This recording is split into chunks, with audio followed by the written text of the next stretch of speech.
In the fall of 2018, I started on my first traditional rifle. The design doesn't follow any particular maker or style. I just build it to my preference, following other rifle designs for inspiration. This was a huge learning experience, and today I'm flipping through my memory book to talk about how I completed it. Nearly all the components, including the barrel and stock, were ordered through Track of the Wolf. To begin inletting a straight octagon barrel, you can use a table saw with dado blades to relieve much of the material. Once you have this T-shape, you need to cut 45-degree angles for the two remaining sides of the octagon. As you can see, it took me a minute and some instruction from my grandfather before learning which side of the chisel should be down. After finishing the chisel work, I used this little half-octagon jig to evenly sand the whole bed. And now the barrel fits nicely.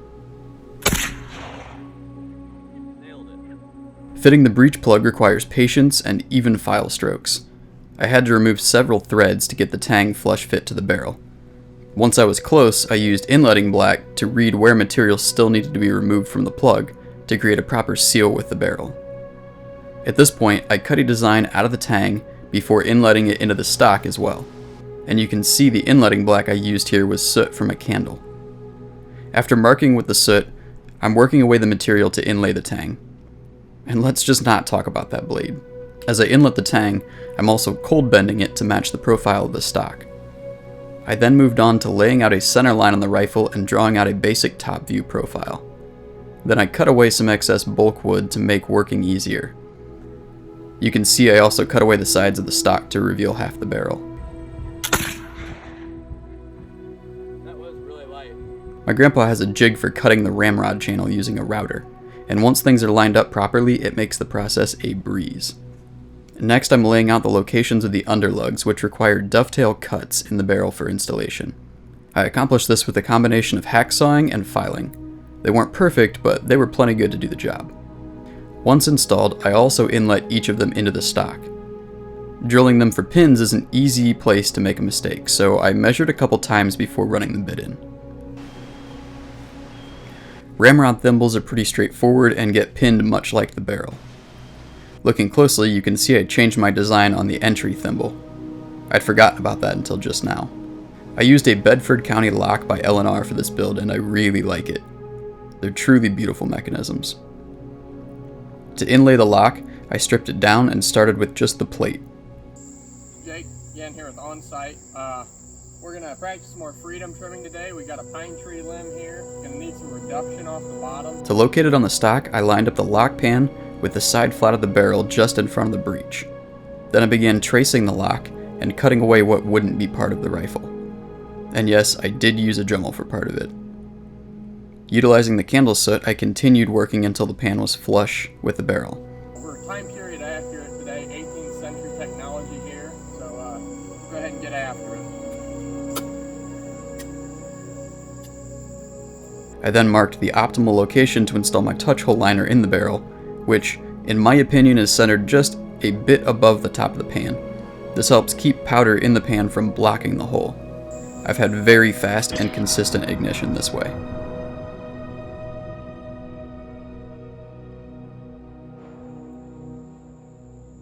So as you can see, we went ahead and took care of that pine tree limb.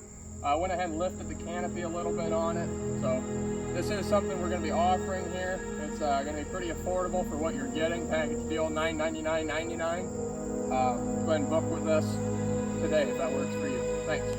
With the touch hole drilled and tapped, I started adding parts back to the lock and inletting them as well. The important part is that any wood that can interfere with fit or function of the lock is removed.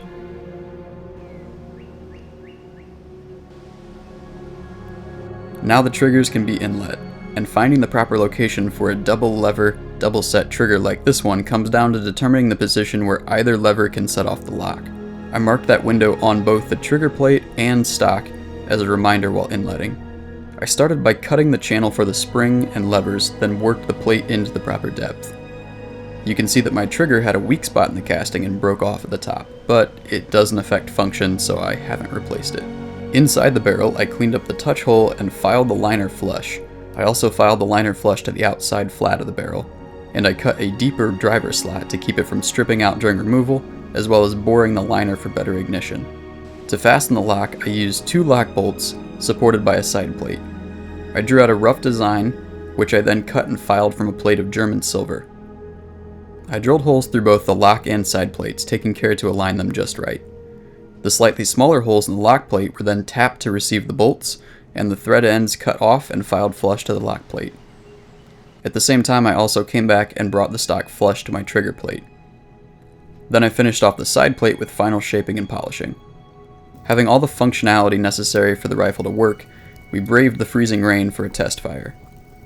It took a couple attempts as I didn't shelter the lock from the precipitation, and the flint wasn't as tuned as it could have been. Everything worked well though, and the only broken component from the double charge was the front lug pin. Simple fix, just replacing that pin, and now it's on to the butt plate. First, I found and marked my trigger pull length, as that determines placement, and cut away the excess material at the butt.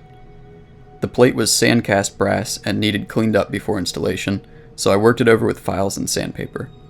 And once again, used soot as inletting black to help mate it up to the stock. You can just bring the edges flush, but I preferred to have as much flush surfaced underneath as possible.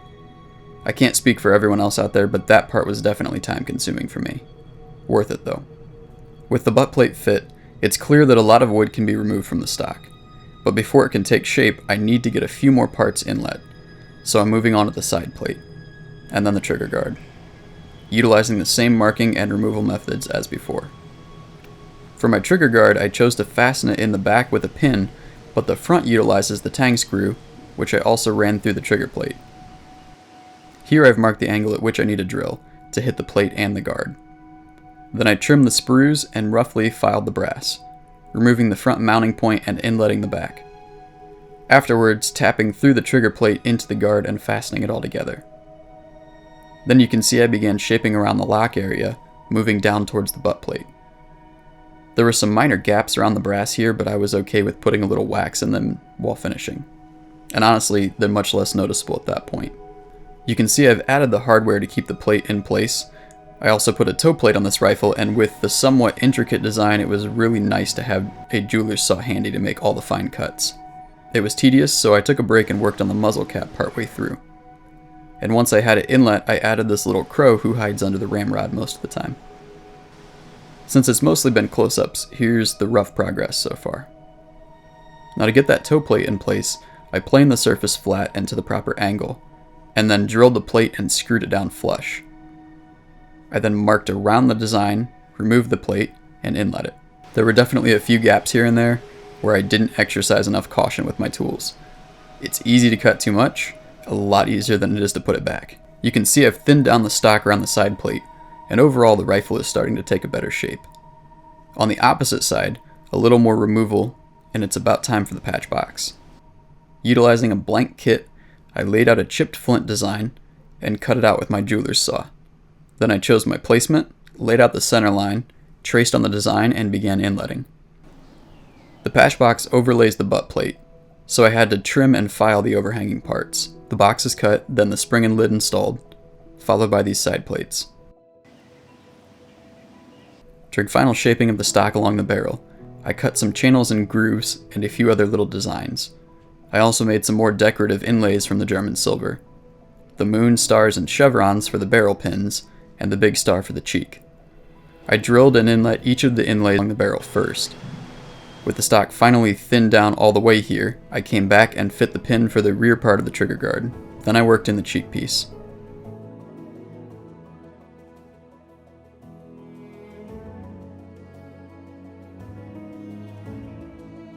On the lock side, I chose to do a little wire inlay, and it's probably my favorite part of the whole rifle. It required cutting a channel thinner than the wire itself and gently tapping it into place. And it looked really sharp on its own, but I felt like it needed something else, so I added these brass pins as well. In contrast to the brass circles on the lock side, I added little silver rectangles between the cheek piece and side plate. And as you probably noticed, I tried my hand at using gravers on the silver, but I didn't have any previous experience, so it's pretty rough. I went back and added in a couple more carving details to the stock, here and here. And finally, being satisfied with the look of things, I gave it a light sanding, removed the bulk of the metal parts, and applied some aqua fortis or nitric acid to the stock, carefully heating it until the wood turned a rich brown color. I then knocked down the slight burr that raised on the surface, and rubbed in multiple coats of boiled linseed oil over a couple of days. This combo gives a nice look to the curl in the maple. Before browning the barrel, I installed the sights. This is roughly the same cutting procedure as used for the underlugs, but it's much more visible, so I did as neat of a job as I possibly could. Sight placement is personal preference, but further apart generally means better accuracy. And it's good to consider where you will hold the rifle for comfort when you carry it. I then cleaned the barrel well and used a browning solution to finish it. To age the lock and trigger, I used vinegar and heat to give it a light patina. I then neutralized the barrel and oiled all the steel parts well. And with all the hardware and furniture back together, it looks pretty sharp. The last little detail to button up is the ramrod, so I pinned on the tip, burned in some designs, and gave it a coat of oil. I'm really thankful to my grandfather getting me interested in this craft. It's an incredible feeling to finish one of these rifles, to hunt with it, and to admire on your wall at the end of the day. We may live in the new, but I pray the old ways never truly die.